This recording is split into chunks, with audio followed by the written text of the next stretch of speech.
নির্বাচন করব তো স্যার, তাই আপনার কাছে একটু দোয়ার দাওয়া নিতে এলাম।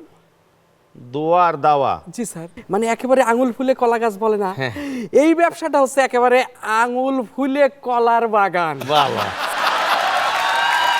আমি নির্বাচনের 1 মাসের জন্য 10টা মোটরসাইকেল ভাড়া করেছি। আমি একটু সংক্ষেপে কই স্যার, বলেন 1 লাখ টাকা।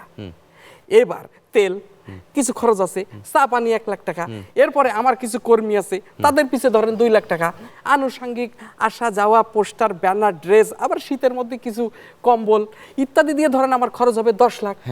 নির্বাচনে যদি আমি কোনো কায়দায় একবার জিততে পারি, 5 বছরে আমার ইনকাম কত হবে? কত হবে? মাসিক ভাতা আছে, সাথে আছে ভিজিএফ কার্ডের একটা অংশ, কাবিখা, বয়স্ক ভাতা, বিধবা ভাতা, স্কুলের নিয়োগ, নৈশ প্রহরী, চৌকিদার, দফাদার।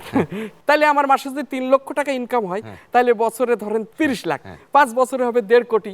মাত্র 10 লক্ষ টাকা ইনভেস্ট করে 1.5 কোটি টাকা ইনকাম করা পৃথিবীতে কি এমন কোনো সহজ ব্যবসা আছে স্যার?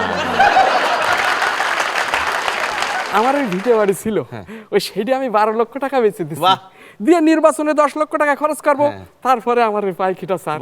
এই জন্যই তো আপনার কাছে আমি এই দাওয়া আর দোয়া নিতে বুঝলাম, কিন্তু আমি তোমাকে কি হেল্প করব? আমার কি আছে, আমি কি দিয়ে হেল্প করব? কি বলেন স্যার, আপনি যে লেভেলে আছেন, আপনি যদি আমার একটু সহযোগিতা করেন, মনে করেন এই টেলিভিশনের নাটকে একটা সিন দিলেন, অথবা ইউটিউবের একটা নাটকে দিলেন। এই যে এইবার আসো, আমার মনে হয় তোমার একটা ভাইরাল কন্টেন্ট দরকার। এই যে স্যার, এই দেখো, বলতে না বলতেই এই সেই লোক, তোমার কাজের লোক, এই সেই লোক যে কন্টেন্ট বানায় ইউটিউবে এবং ওটাকে ভাইরাল করে দেয়।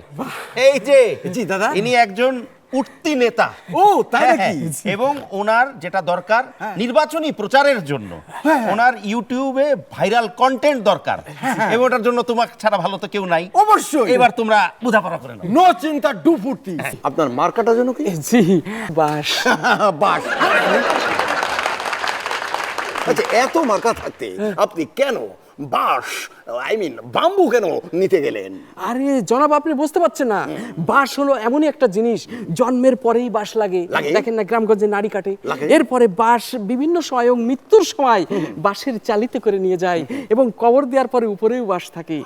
আমাদের জীবন এবং মরণ এই বাঁশের সাথে জড়িত। ভাই করবে পাস, মার্কা তাহার বাস। Okay fine. রেডি? দাদা, আপনি একটু দেখবেন তো ওনার এই এক্সপ্রেশন ঠিক থাকে কিনা।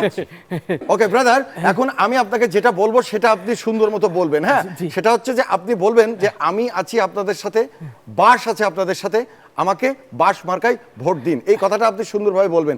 আমি আছি আপনাদের সাথে, আমার বাস আছে আপনাদের সাথে, আপনারা আমার বাস মার্কায় ভোট দিন। এই কথাটি এখন আপনি একটু কেঁদে কেঁদে ইমোশন দিয়ে মানুষের কাছে হাতে পায়ে ধরে যেভাবে বলে সেভাবে বলুন। আমি আপনাদের সাথে আছি, আমার বাসও আপনাদের সাথে আছে, আমাকে বাস মার্কায় ভোট দিন। এখন এই কথাটা একটু হেসে হেসে বলুন। এসেছে? আমি আপনাদের সাথে আছি, আমার বাসও আপনাদের সাথে আছে, আপনি বাস মার্কায় ভোট দিন। শোনেন, আপনার সাথে আমার এখন পার্সোনাল টকিং বাদ রয়েছে। দাদা, আমি নিয়ে যাই। টাটা।